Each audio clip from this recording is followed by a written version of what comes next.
বাংলাদেশের ছাত্র জনতা, জাতীয় নাগরিক পার্টি এনসিপি সহ জুলাই গণ অভ্যুত্থানের যতগুলো পক্ষ আছে তারা চুপচাপ বসে থাকবে, এই জিনিস আর হতে যাচ্ছে না। অবশ্যই অবশ্যই রাজপথ জাতীয় নাগরিক পার্টির দখলে থাকবে।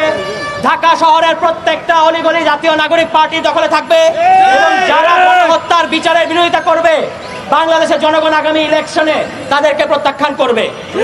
আজকে আপনারা নিশ্চয়ই খেয়াল করেছেন, অদ্ভুত এক সংস্কার প্রস্তাব আনা হয়েছে। বলা হয়েছে যদি নির্বাচনে কারচুপি করা হয় তাহলে যারা নির্বাচনে কারচুপির সাথে জড়িত তাদেরকে নাকি শাস্তি দেওয়া যাবে না। এই মতলবটা বোঝার চেষ্টা করেন। সামনের নির্বাচনে যারা কারচুপি করতে চায় তাদের মাথা থেকে এই কুবুদ্ধি বাইর হয়েছে।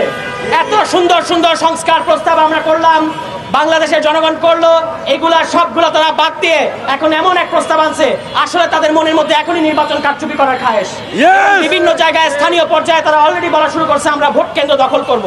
পরিষ্কার ভাষায় বলতে চাই, তিনটা নির্বাচন আওয়ামী লীগ সরকার বাংলাদেশের জনগণকে বঞ্চিত করেছে। সামনের নির্বাচনে বাংলাদেশের জনগণ ভোট কেন্দ্র পাহারা দেবে এবং জনগণের পক্ষের শক্তি এনসিপি জাতীয় নাগরিক পার্টি জনগণের রায়ে আগামীতে সরকার গঠন করবে। এখনই কারচুপি করার ধান্দা করতেছেন। আওয়ামী লীগকে সরাতে 15 বছর লাগছে, আপনাদেরকে 15 মাসও লাগবে না, এই কথা বলে দিচ্ছি। আজকে যারা প্রশ্ন করতেছেন যে আপনারা কারা, আমরা হচ্ছে তারা যাদের কারণে আপনারা এই গণ অভ্যুত্থানের পরে রাজনীতি করার সুযোগ পাচ্ছেন, মাঠে নামার সুযোগ পাচ্ছেন এবং বীর দর্পে চাঁদাবাজি করতেছেন। লজ্জা থাকা উচিত আপনাদের। বছর আপনাদের কোনো খোঁজ ছিল না।